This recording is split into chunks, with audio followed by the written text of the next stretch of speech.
Hi guys, welcome back. It's Mrs. Peterson, that lady who teaches art, and today we are going to talk about how to make your air dry animal sculptures. So the first thing you need to do is open your clay from the bag, and if you can't get it open with your hands, I would suggest getting scissors and cutting the package that way because I don't want you trying to rip it open with your teeth. The second thing you need to do is write your name on your paper plate. I would not build on my paper plate because it can get really stuck to there. I would build kind of on the table and in my hands so that it's not stuck to the paper plate because it's going to be really hard to get off of the paper plate. So the first thing you're going to do is take your clay and just kind of work it into, and apparently I had some graphite on my hands and my clay got dirty. That's okay. Work it into like a general shape of the body. So if I'm looking at this dolphin, I'm going to think about, okay, most of the body, most of the fatness is right here in the middle. I don't want it to be flat. I want it to be round like it is and curve. So I'm going to start curving it around. And then when I think about the face, looks like that nose comes down like this.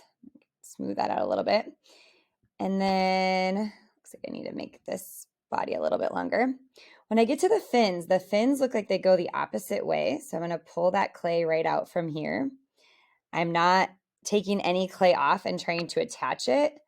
That gets really tricky to get it stuck back on. Lots of pieces used to get lost when we tried to do that. So we're going to try to just pull out from here. Okay, the top fin. So I'm going to think about pulling the clay up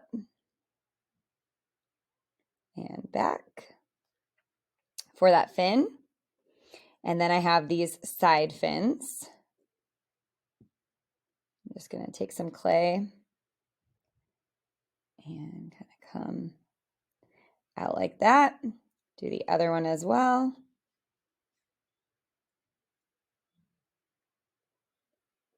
And then when you go to let this dry, I would not just set it down because it'll probably just smush. I would probably set it on its side to dry, or maybe even up like on its back, propped up, so that it dries nice and hard, because once this is hard, it'll be great. It'll sit like that. But until then, it won't do that. Do not jab holes in for the eyes. You can paint the eyes on next time. Okay, so there's one piece.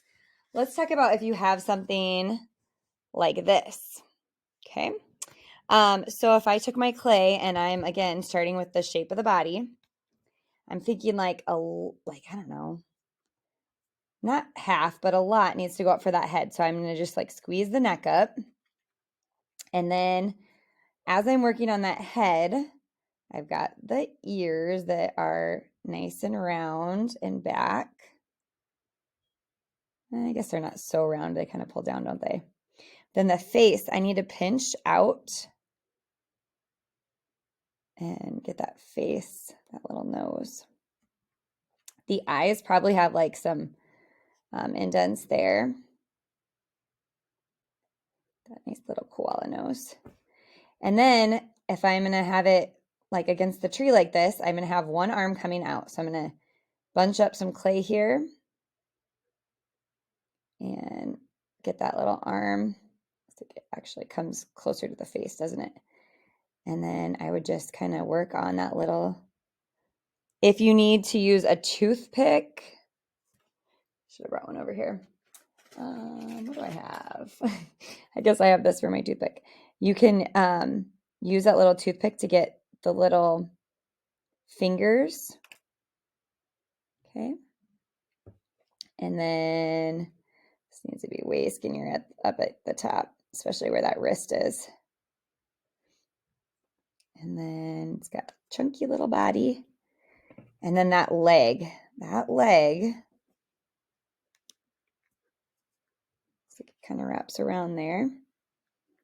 And then it has the foot coming out from it. Okay.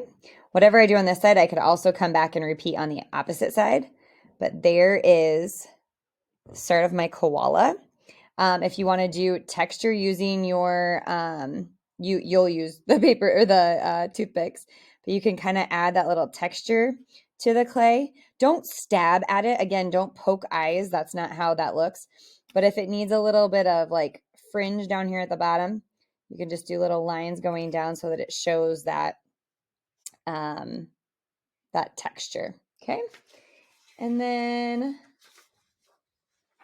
I'll show you one where, okay. So looking at this like chicken, I could take my clay and I'm going to get like some of this pushed up for the tail, right?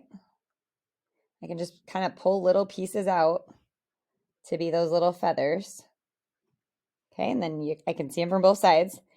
And then for the legs, I'm probably going to take one chunk down from there and one chunk down from there. And then this is going to be one of those ones that cannot just stand up on the feet right now. Once they get hard, maybe. But right now I definitely would not try to stand it on those. Little chicken legs are so skinny. So keep pinching it down. I'd take a lot of that clay down to the bottom for the claws. And then come up and work on the head.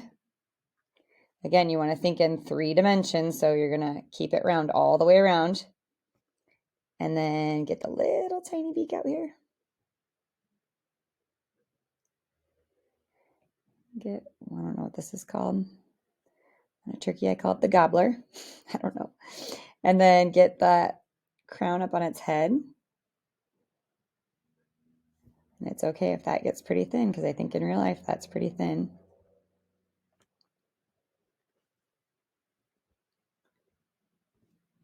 And then if you need to come back and use a tool to break that apart so you can get finer. You can also use scissors. I had one student do this earlier today, and that was awesome. If you just need to like cut off a little bit there. And then that will be